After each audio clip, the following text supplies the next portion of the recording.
শুধুমাত্র ওআইসিভুক্ত দেশগুলোতে যেই পরিমাণ জাকাত হয় সেটার পরিমাণ হলো $600 বিলিয়ন। আমাদের দেশে সেই জাকাতের টাকা আনার কোনো প্রপার ওয়ে সেভাবে নাই।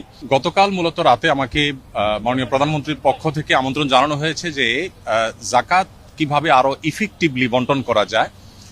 বাংলাদেশে জাকাত কালেকশনের যে অপার সম্ভাবনা আছে সেই সম্ভাবনাটাকে ব্যবহার করে দারিদ্র্য বিমোচনে জাকাতকে প্রত্যক্ষভাবে কিভাবে এঙ্গেজ করা যায় এবং আরো সফলভাবে জাকাত ব্যবস্থাপনা করা যায় সে বিষয়ে পরামর্শ এবং মতবিনিময়ের জন্য তিনি আমাকে ডেকেছেন এবং একান্ত মিটিংয়ের জন্য আহ্বান করেছেন।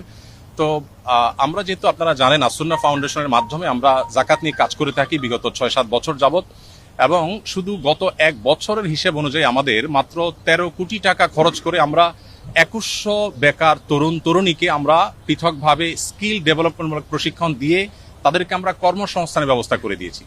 এখন আমাদের সেই 2100 এক সময়ের বেকার তরুণরা 42 কোটি টাকা পার ইয়ার, তারা গত 1 বছরে তারা 42 কোটি টাকা কামাই করেছে। তার মানে প্রতি বছর এটা আস্তে আস্তে বাড়বে, বই কমবে না। তো এই যে জাকাতের অর্থে স্কিল ডেভেলপ করে বা স্বাবলম্বী করে স্থায়ী দারিদ্র্য বিমোচনের পথে নিয়ে যাওয়ার ক্ষেত্রে আমাদের আসুন্নাহ ফাউন্ডেশনের কিছু অভিজ্ঞতার জায়গা আছে। সেই জায়গা থেকে আমরা কিছু পরামর্শ, কিছু মত আমরা দেওয়ার চেষ্টা করছি মাননীয় প্রধানমন্ত্রীকে, এবং সেই মতগুলো তিনি শুনে তিনি খুবই খুশি হলেন এবং তিনি আমাদেরকে মাননীয় মন্ত্রী ধর্মমন্ত্রী মহোদয়কে এবং অন্যদেরকে সংশ্লিষ্টদেরকে নির্দেশ দিয়েছেন যে যেন জাকাত নিয়ে সরকারের জায়গা থেকে আরো ইফেক্টিভলি কিভাবে জাকাত বন্টনকে আরো সুশৃঙ্খল ভাবে করা যায় এবং আরো ইফেক্টিভলি করা যায় সেই সম্ভাবনাগুলোকে খুঁজে বের করার জন্য তিনি নির্দেশ দিয়েছেন। তো এখানে মন্ত্রী মহোদয় তাদের জায়গা থেকে তারা কাজ করবেন ইনশাআল্লাহ, এবং একটা কমিটি প্রস্তাবনা করেছেন। তিনি সেখানে আমাকেও থাকার জন্য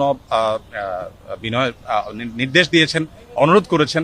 আমি ওনাকে বিনয়ের সাথে যদিও বলেছি যে এখানে বাইতুল মাল খতিব আছেন, আরো অনেকে আছেন, তারপরেও তার একান্ত অনুরোধে ইনশাআল্লাহ আমি হয়তো থাকার চেষ্টা করব।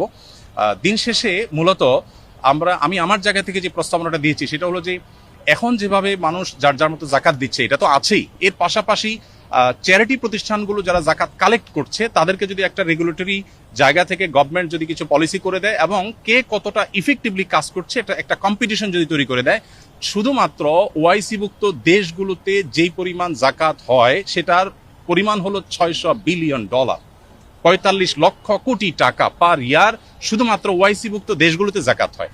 আমাদের দেশে সেই জাকাতের টাকা আনার কোনো প্রপার ওয়ে সেভাবে নাই।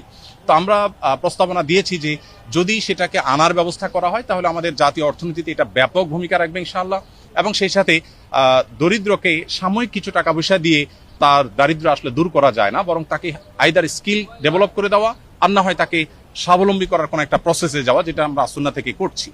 তো এই কমিটিতে কয়জন থাকবে এটা এখনো পুরোপুরি চূড়ান্ত হয় না। 5-7 জনের একটা কমিটি হবে। সভাপতি মাননীয় মন্ত্রী ধর্মমন্ত্রী মহোদয়, তার সভাপতিত্বে কমিটি হবে, এবং বাইতুল মুকাররমের খতিব মহোদয়কে প্রস্তাবনা পাঠানোর জন্য মাননীয় প্রধানমন্ত্রী বলেছেন তিনি থাকবেন। আর আমাকে যেহেতু তিনি অনুরোধ করেছেন আমি হয়তো থাকার চেষ্টা করবো। সেই সাথে ইসলামী অর্থনীতি বিশেষজ্ঞ হিসাবে আমরা দেশ থেকে দেশের বাইরে থেকে 1-2 জনের নাম প্রস্তাব করেছি। তাদের সবাইকে নিয়ে হয়তো কমিটি গঠন হবে, কমিটি একটা সুপারিশ করবে, এবং এইটা কোনো গভর্নমেন্ট সবার কাছ থেকে জাকাত কালেক্ট করবে বাধ্যতামূলক গভর্নমেন্টকে দিতে হবে ব্যাপারটা সেরকম না। আমার প্রস্তাবনা ছিল যে জাকাত বিভিন্ন অর্গানাইজেশন নিচ্ছে, প্রতিষ্ঠান নিচ্ছে, শুধু রেগুলেটরি জায়গা থেকে গভর্নমেন্ট কাজ করবে, যেটা প্রপার ইউটিলাইজ হচ্ছে কিনা এবং যেন যথাযথ ব্যবহার এবং কম্পিটিশন হয়, আরো ইফেক্টিভলি যেন ইউজ হয় সেই জায়গা থেকে গভর্নমেন্ট কাজ করবে।